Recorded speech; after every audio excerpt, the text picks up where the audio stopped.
নাইব আমির শাইখুল হাদিস জনাব আলহাজ হযরত মাওলানা মুফতি সৈয়দ মোহাম্মদ ফয়জুল করিম শাইখে চরমনাই আল্লামা আলহাজ হযরত মাওলানা মুফতি সৈয়দ মোহাম্মদ ফয়জুল করিম শাইখে চরমনাই।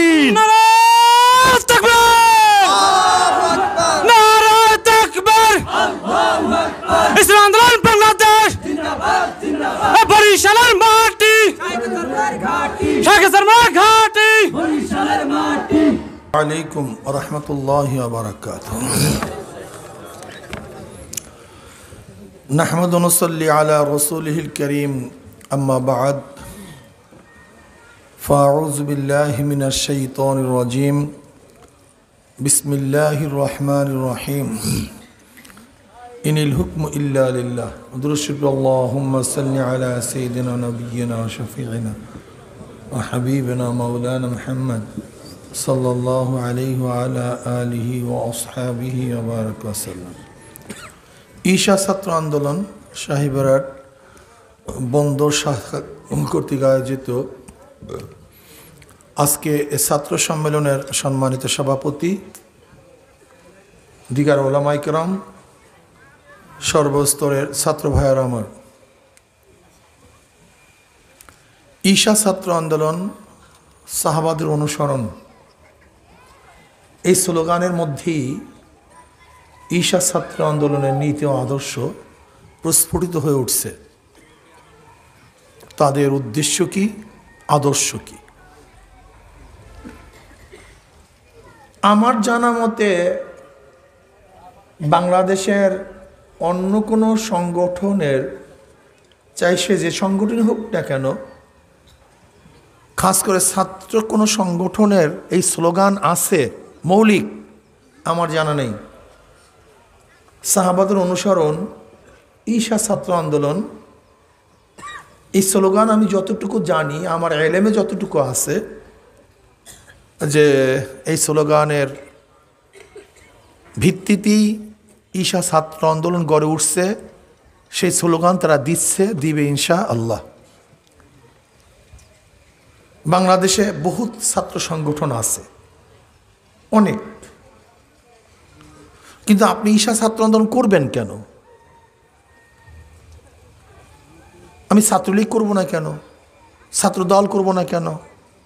ছাত্র সমাজ করব না কেন? ছাত্র ইউনিয়ন করব না কেন? ছাত্র শিবির করব না কেন? অন্যান্য সংগঠন করব না কেন? কারণটা কি? ঈশা ছাত্র আন্দোলন করব কেন? করব ঈশা ছাত্র আন্দোলন সাহাবাদের অনুসরণ। এই কারণে ঈশা ছাত্র আন্দোলন রুহানিয়াত ও জিহাদের সমন্বিত প্রয়াস। এই কারণে আমি ঈশা ছাত্র আন্দোলন করব।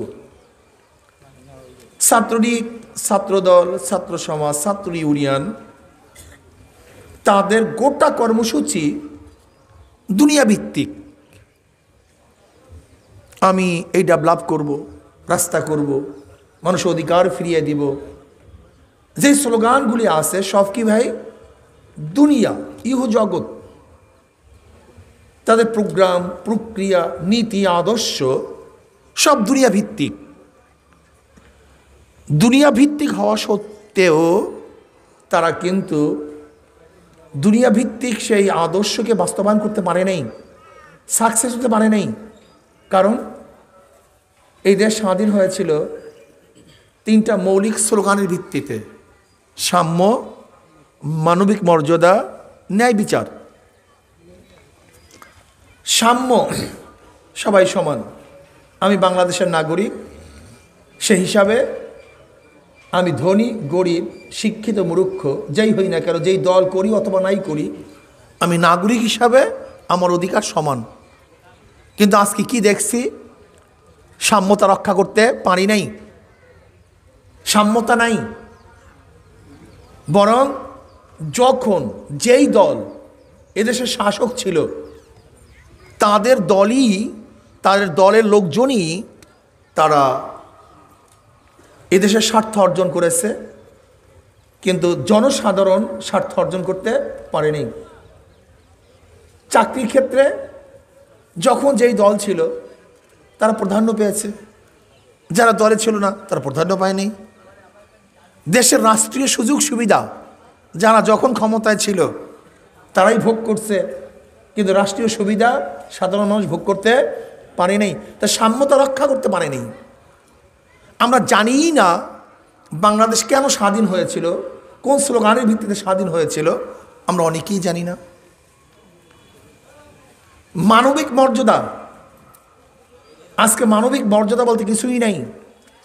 আমাদের মা বোনরা ধর্ষিত হচ্ছে, গরিবের অধিকার ফিরে পাচ্ছে না। আস্তে দেখা যায় যে মানবিক মর্যাদার অবস্থা এত নিচু অবস্থায় চলে গেছে, গুম হয়, খুন হয়, মানুষকে ক্রসফায়ারে দেয়। এই কি মানবিক মর্যাদা? ক্রসফায়ারে মানুষকে দেয়া, গুম করা। আজকে মানুষের অধিকার রক্ষা করতে পারছে না।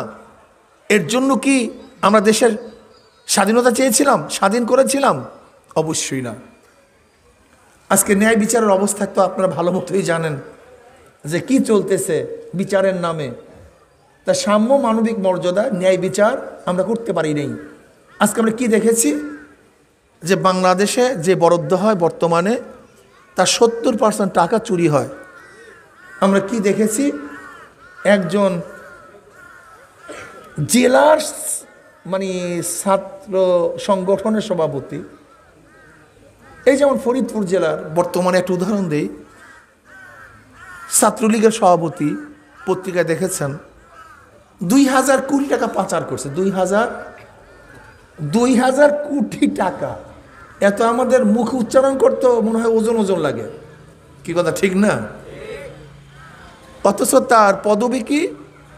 ফরিদপুর জেলা ছাত্রলীগের সভাপতি। শুধু 2000 কোটি টাকা এদেশ থেকে বিদেশে পাচার করছে। 70% টাকা চুরি হয়, বরাদ্দকৃত টাকা 70% টাকা চুরি হয়। এর জন্য রোড শুরু করে মাথায় যেতে না যেতে পিছন থেকে আবার ভেঙে যায়। অথচ টাকাগুলি আপনার এবং আমারই, খাজনা, ট্যাক্স, ভ্যাটের পয়সা। চুরি নাই এমন কোনো জায়গা নেই, ঘুষ দুর্নীতি নাই এমন কোনো জায়গা নেই। তাহলে কি দেখলাম?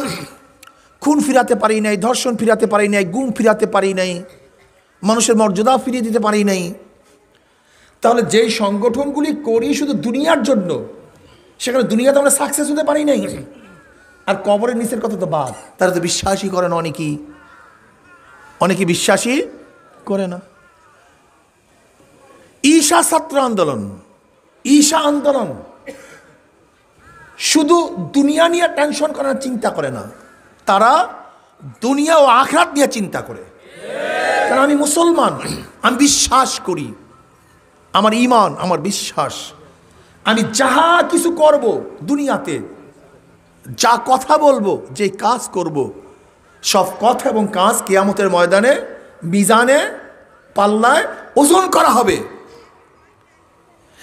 যেহেতু ওজন করা হবে, কাজে আমি দুনিয়াতে যে কোনো কাজ করতে পারি না। আমি অনেককেই প্রশ্ন করি, ধরে নাও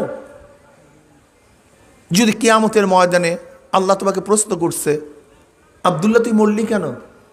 তুমি যদি বলো যে আল্লাহ আমি জিয়াউর রহমানের আদর্শ বাস্তবায়ন করার জন্য মারা গেছি, খালেদা জিয়াকে প্রতিষ্ঠিত করার জন্য মারা গেছি, শেখ সাহেবের আদর্শ বাস্তবায়ন করার জন্য মারা গেছি, বর্তমান প্রাইম মিনিস্টারের হাতকে মজবুত করার জন্য জীবন বিলিয়ে দিছি, আল্লাহ আমি এরশাদ সাহেবের আদর্শ বাস্তবায়ন করার জন্য মারা গেছি, বরং তার আদর্শকে রক্ষা করার জন্য জীবন বিসর্জন দিয়েছি, আল্লাহ বলবে তোর সে ভালো কাজ আর কেউ করে নেই, তুই সরাসরি জান্নাতে চলে যা। কি কথা বলেন না কেন? দল করতে গিয়ে কি মানুষ মারা যাবে না? যায় না? যাইতেছে না? আপনি মরলেন, রক্ত দিলেন, জেল খাটলেন, কিন্তু আপনি কিয়ামতের ময়দানে কি পাবেন? দুনিয়াতে তো কিছুই পাইতেছেন না। ধরে নেন যদি মারাই যান, আল্লাহ যদি প্রশ্ন করে মরলি কেন, তার জবাবটা কি দিবেন? কিন্তু আমরা যদি বলি আল্লাহ তোমার জমিনে তোমার হুকুমাত বাস্তবায়ন করার জন্য, তোমার নবীর আদর্শ বাস্তবায়ন করার জন্য, ইসলামকে কায়েম করার জন্য আমি আমার জীবনকে বিসর্জন দিয়েছি, রক্ত দিয়েছি, শহীদ হয়েছি, আল্লাহ তখন কি বলবেন? কি কথা বলেন? আল্লাহ বলবেন যে জাহান্নামে চলে যা? কথা বলেন না কেন? আমার বাংলা কথা বুঝতেছেন না? তোমার জন্য জীবন দিছি আল্লাহ, তোমার নবীর জন্য জীবন দিছি, ইসলামের জন্য জীবন দিছি, অমনি আল্লাহ বলবে জাহান্নামে চলে যা না? তাহলে কি বুঝলেন? যে আল্লাহর জন্য, আল্লাহর রসুলের জন্য জীবন সময় দিলে নাজাতের আশা করা যায়।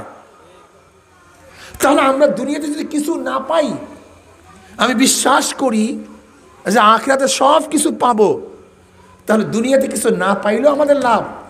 কিন্তু যারা দুনিয়াবি সংগঠন করেন তারা খসেরাত দুনিয়া ওয়াল আখিরা, খসেরাত দুনিয়া ওয়াল আখিরা। আপনি দুনিয়া করতে গিয়ে মারা গেলেন, রক্ত দিছেন, ঠ্যাং নষ্ট করছেন, হাত ভেঙে ফেলছেন, পঙ্গু হয়েছেন, অন্ধত্ব গ্রহণ করতেছেন, আপনার স্ত্রীকে বিধবা করেছেন, আপনার বাচ্চাকে এতিম করেছেন, আপনার সম্পত্তি ধ্বংস করেছেন, ইজ ইকুয়াল টু সব রেজাল্ট জিরো, কিচ্ছু না।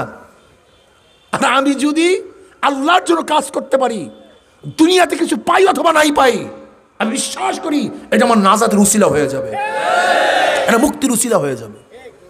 আর ইসলামের বাহিরে কোনোদিন সাম্যতা, মানবিক মর্যাদা এবং ন্যায় বিচার হতে পারে না। আপনারা বলতে পারেন হুজুর ইসলামী হুকুমাত আসলে হিন্দুদের কি অবস্থা হবে, খ্রিস্টানদের কি অবস্থা হবে? আসলে ইসলাম সম্পর্কে আপনি জানেনই না। ওমর ইবনে খাত্তাব রাদিয়াল্লাহু জামানায়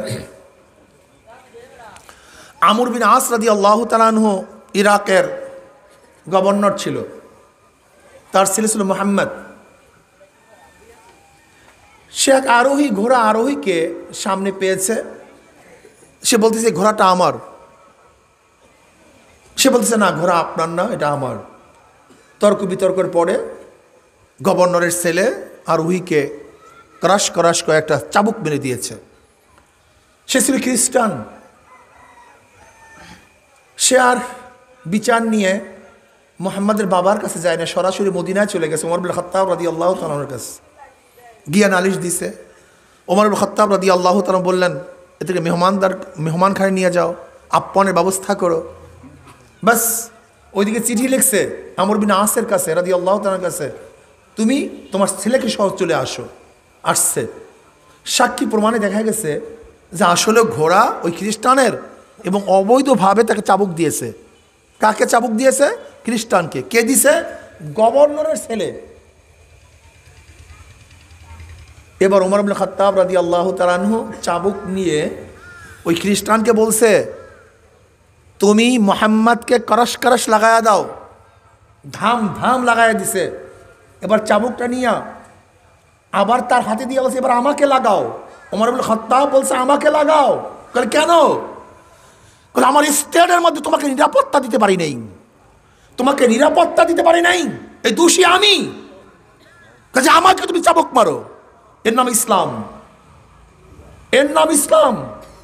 যে গভর্নর তার ছেলে অন্যায়ভাবে একজনকে আঘাত করছে, তাকে তো আঘাত করছেই করছে, কিন্তু খলিফাতুল মুমিনিন যে প্রেসিডেন্ট, সে বলছে আমি তোমাকে নিরাপত্তা দিতে পারি নাই, বিধায় তুমি আমাকেও চাবুক দাও। অথচ সেই লোক ছিল খ্রিস্টান। ইসলামী স্টেটের মধ্যে সবচেয়ে গায়রে মুসলিমরা বেশি নিরাপত্তা লাভ করে, বেশি নিরাপত্তা লাভ করে। এর জন্যই তো পাক ভারত উপমহাদেশে মুসলমানরা যখন শাসক ছিল এই গোটা এরিয়ার মধ্যে 1-2 বছর না, 750, 800, 900 বছর পর্যন্ত শাসক ছিল। অথচ মুসলমানের পার্সেন্টেজ ছিল মাত্র 2। মুসলমানের পার্সেন্টেজ ছিল মাত্র 2, আর বিজাতিদের পার্সেন্টেজ ছিল 98। অথচ শাসক ছিল মুসলমান। এর কারণটা কি? গায়রে মুসলিমরা মুসলমান শাসকদের কাছে সবচেয়ে বেশি আমানত, সবচেয়ে বেশি নিরাপদ। এর জন্য তারা চায় নাই কোনো অবস্থাতেই মুসলিম শাসক আমাদের দেশ থেকে চলে যাক। এই যে আমাদের চরমনাই, এই তো দেখেন চরমনাই গিয়া দেখবেন ওখানে তো হিন্দু আছে, কিন্তু আমাদের চেয়ারম্যান সাহেব বিচারের ক্ষেত্রে কে হিন্দু কে মুসলিম কোনোদিন ভেদাভেদ করেনি। শুধু তাই নয়, আমাদের এলাকার হিন্দুরা পূজার সময় যখন বরিশাল আইন শৃঙ্খলার মিটিং হয়, তারা বলছে চরমনাইয়ের জন্য আপনাদের পুলিশের প্রয়োজন নেই। বলে কেন? বলে নিরাপত্তার জন্য হুজুররাই যথেষ্ট। এই জিজ্ঞাসা করেন। ইসলাম সম্পর্কে আমরা জানি না, ইসলাম জানি না, বুঝাতেও পারি না, বুঝতেও চাই না। আমি মুসলমান, আমার নাম ইসলাম অনুযায়ী। আমি মুসলমান, আমার বাপ মার বিবাহ হয়েছে ইসলাম অনুযায়ী। আমি মুসলমান, আমার কাপড় হবে ইসলাম অনুযায়ী। আমি মুসলমান, আমার জানাজা হবে ইসলাম অনুযায়ী। আমি মুসলমান, আমার দাফন হবে ইসলাম অনুযায়ী। আমি মুসলমান, আমার সব যদি ইসলাম অনুযায়ী হয়, তার রাজনীতি হবে কি অনুযায়ী? কি কথা বলেন না কেন? না, এখানে হবে খ্রিস্টান অনুযায়ী, ইহুদি অনুযায়ী, কাফের অনুযায়ী, বেঈমান অনুযায়ী, আমেরিকা অনুযায়ী, রাশিয়া অনুযায়ী, চীন অনুযায়ী, ভারত অনুযায়ী। তোমার চেয়ে বড় কপাল পোড়া কেউ হতে পারে না। তুমি কপাল পোড়া, তুমি ডেমোক্রেসি বাস্তবায়ন করতে চাও। জানো ডেমোক্রেসি কি করছে? তুমি কমিউনিজম বাস্তবায়ন করতে জানো, তুমি কমিউনিজম কি করছে? তুমি সেকুলার বাস্তবায়ন করতে জানো, সেকুলার কি করছে? বড় বড় বেঈমানরা করছে এই নীতি আদর্শ। আর ইসলাম করছে জনাবে মুহাম্মদ রাসূলুল্লাহ সাল্লাল্লাহু আলাইহি ওয়াসাল্লাম। আমি মুসলমান, আমি কার্ল মার্কস, মাও সুতুন কাউকে নেতা মানি না। আব্রাহাম লিঙ্কনকে আমি নেতা মানি না, আমি নেতা মানি জনাবে মুহাম্মদ রাসূলুল্লাহ সাল্লাল্লাহু আলাইহি ওয়াসাল্লামকে। ক্লিয়ার কাট কথা। এর জন্য যারা মুসলমানের সন্তান, তারা ঈশা ছাত্র আন্দোলন করবে ওই মুসলিম হিসাবে দুনিয়া বা আখিরাতে নাজাত পাওয়ার জন্য। গায়রে মুসলিমরা ঈশা ছাত্র আন্দোলন করবে দুনিয়াতে মুক্তি পাওয়ার জন্য, দুনিয়াতে শান্তি পাওয়ার জন্য। মুসলমানরা করবে দুনিয়া আখিরাতে মুক্তি পাওয়ার জন্য, আর গায়রে মুসলিমরা করবে দুনিয়াতে শান্তি পাওয়ার জন্য। যদি ইসলাম ব্যতীত কেউ কোনোদিন কাউকে শান্তি দিতে পারেনি। কাজে এর জন্য আমি প্রত্যেকটা ছাত্রকে বলবো, প্রত্যেকটা মানুষকে বলবো, আমি শুধু দুনিয়া নিয়ে চিন্তা করতে পারি না, দুনিয়া ও আখিরাত, দুনিয়া ও আখিরাত। কারণ ঈশা ছাত্র আন্দোলনের মধ্যে দুনিয়াও আছে, আখিরাতও আছে। দুনিয়াতে কিছু না পেলেও আমি গর্ব করি, আমি বিশ্বাস করি ইনশাআল্লাহ আখিরাতে কিছু পাবো। কি কথা ঠিক না? আর যারা অন্য সংগঠন করেন, দুনিয়া যদি না পান, খাসরাত দুনিয়া ওয়াল আখিরা, দুনিয়াও বরবাদ, আখিরাতও বরবাদ। বলতে পারেন শিবির। দেখেন ভাই, শিবিরের ছাত্রদের সাথে আমাদের ছাত্রদের আপনি কম্পেয়ার করেন, আপনি দেখুন। জামাতের লোকের সাথে আমাদের লোকের এটা কম্পেয়ার করেন, আপনি দেখুন। আমরা কেন করি না? কারণটা কি? আমরা বলি বাংলাদেশে দল 3টা। দল কয়টা ভাই? 14 দল, 20 দল ইসলামী দল। কি কথা বলেন না কেন? 14 দল, 20 দল ইসলামী দল। 14 দলের নেত্রী শেখ হাসিনা, 20 দলের নেত্রী খালেদা জিয়া, ইসলামী দলের নেতা পীর সাহেব চরমনাই।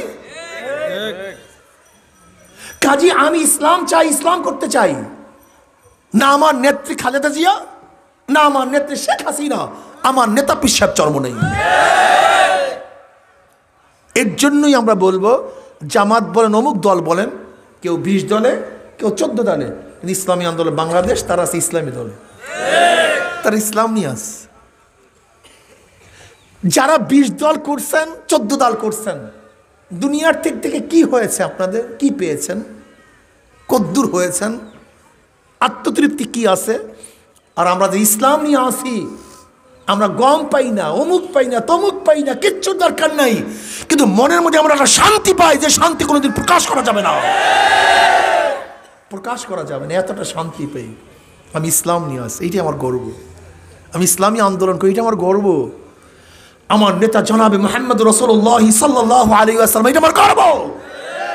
কিয়ামতের ময়দানে তার সামনে বলবে, ইয়া নবী আল্লাহ, ইয়া রাসূলুল্লাহ, আমার ভাই, আমার বোন, আমার বাবা, আমার চাচা, আমার পাড়ার লোক বেঈমানদের আদর্শ বাস্তবায়ন করার জন্য চেষ্টা করছে, কিন্তু আপনার আদর্শ বাস্তবায়ন করার জন্য জীবন দিয়েছি, রক্ত দিয়েছি। ইয়া নবী আল্লাহ, আমি সেই আব্দুল্লাহ, আমি সেই আব্দুল্লাহ। নবী আলাইহিস সালাতু ওয়াস সালাম খুশি হয়ে যাবেন, আশা করি তিনি শাফাত করবেন, তার কলেজে জুড়ায়া যাবে। কলিজার মধ্যে শান্ত অনুভব করবে, নিজের হাতে হাউজে কসের পানি পান করায় দেবে। কি কথা ঠিক না? কাজে আজকের থেকে যারা আমরা মুসলিম আছি, না গায়ের মুসলিমদের দল করা যাবে না। বেঈমান মুশরিকদের আদর্শ বাস্তবায়ন আমি করতে পারি না। আমি আদর্শ বাস্তবায়ন করবো জনাবে মুহাম্মদ রাসূলুল্লাহ সাল্লাল্লাহু আলাইহি ওয়াসাল্লামের আদর্শ বাস্তবায়ন করার জন্য যদি জীবন দিতে হয়, রক্ত দিতে হয়, সময় দিতে হয়, টাকা দিতে হয়, কে কে রাজি আছে? নারায়ে তাকবীর, নারায়ে তাকবীর, নারায়ে তাকবীর, আল্লাহু আকবার। ঈশা ছাত্র আন্দোলন জিন্দাবাদ, জিন্দাবাদ, জিন্দাবাদ, জিন্দাবাদ। ঈশা ছাত্র আন্দোলন আজকের থেকে আমি সমস্ত ছাত্রদের বলবো, আমার ছাত্র বন্ধুরা, তোমাদেরকে একটা আশ্বস্ত করতে পারি, ঈশা ছাত্র আন্দোলন করলে গাজার কলকি ধরতে হবে না, ইয়াবাখোর হবে না ইনশাআল্লাহ, গাজাখোর হবে না, মদ্যপায়ী হবে না, ধর্ষক হবে না, জুয়াখোর হবে না, এবং ঐশীর মতো এরকম বাচ্চা তৈরি হবে না যার মাধ্যমে বাবাও খুন হবে, মাও খুন হবে। এরকম বাচ্চা ঈশা ছাত্র তৈরি করবে না, বরং আদর্শবাহী নীতি ও আদর্শবাহী একদল কাফেলা ঈশা ছাত্র তৈরি করবে। কাজে আমি সবাইকে ঈশা ছাত্র দাওয়াত দিয়ে এবং সমস্ত মানুষকে ইসলামী আন্দোলনের অন্তর্ভুক্ত দাওয়াত দিয়ে এখানে সম্মেলন আজকের মধ্যে শেষ করলাম। আমরা সবাই দোয়া করি, আল্লাহুম্মা আমিন। রব্বানা